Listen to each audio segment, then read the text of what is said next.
Mga kababayan, naikot na po ng Public Attorney's Office ang lahat ng major penal colonies ng Bureau of Corrections sa buong kapuluan. Sa katunayan, isinagawa ang PAW Legal and Medical Jail Visitation and Decongestion Program sa San Ramon Prison and Penal Farm sa Zamboanga City. Panoorin po natin ito.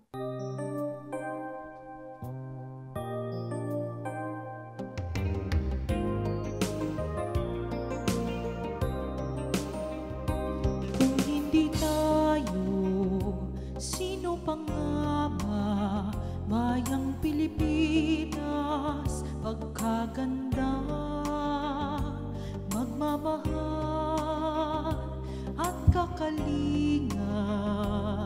Kailangan may mangunguna katulad mo'y isang agilang lumilipad kahit na mag-isa. May malasakit sa tuwina, may tapang para sa hustisya. Pilipinas, Pilipinas, isulong magandang bukas, kahirapan. Ang San Ramon Prison and Penal Farm sa Zamboanga City ang maituturing na pinakamatandang penal facility sa Pilipinas. Buhat ng ito ay maitatag noong 1870.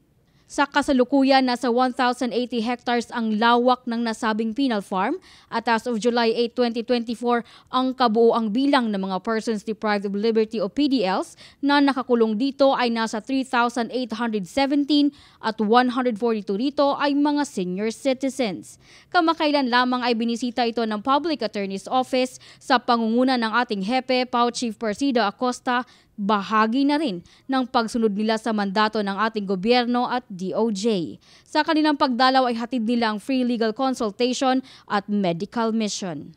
Who will provide legal and medical aid. Yun ang pinaka-importante sa lahat. Meron silang daladalang legal at medical aid para sa mga PDL natin.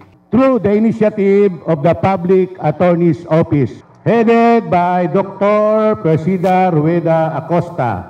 20 taong pabalik-balik ako sa mga kulungan. Luha, tuwa, pag-asa lamang ang aking dala. Hanggang nagdala tayo ng mga doktor, dentista, optometrist, lahat alagaan para abutan pa ang dakilang paglaya. Ako si Dr. Gabriel Mark Mercado. Nagvo-volunteer ako ng aking oras at panahon para magbigay ng medical consultation sa mga taong deprived with liberty. Napakagandang advokasya ito ni Chief Persida Acosta dahil natutugunan nito yung kakulangan ng healthcare access ng mga taong nasa kulungan. At nakikita natin yung mga challenges. Sa experience ko dito sa Public Attorney's Office, sa pagbo-volunteer ko, nabibigyan natin ng pag-asa yung mga taong nasa kulungan.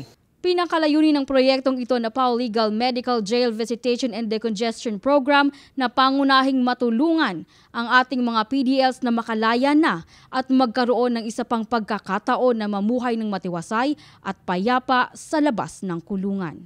Kaya kukunin natin ang listahan. Sino ba ang mababait dyan? Sino ba yung mga may good conduct na dyan at matatagal na? Ang pagkukulong ay hindi habang humihinga.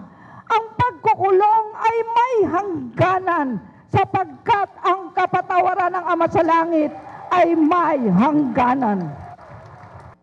For your generosity brings hope to our PDL. May dala silang pag-asa, mga kasama. Hanggang wakas ay sama-sama.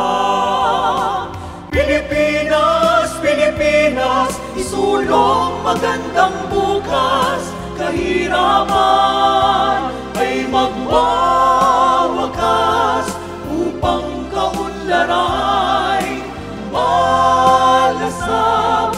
Pilipinas, isulong ang magandang bukas. Para sa #PalaNews, ako si Geraldine Ranyes, kaisa ni PAW Chief Persida Acosta, Katarungan laban sa kahirapan.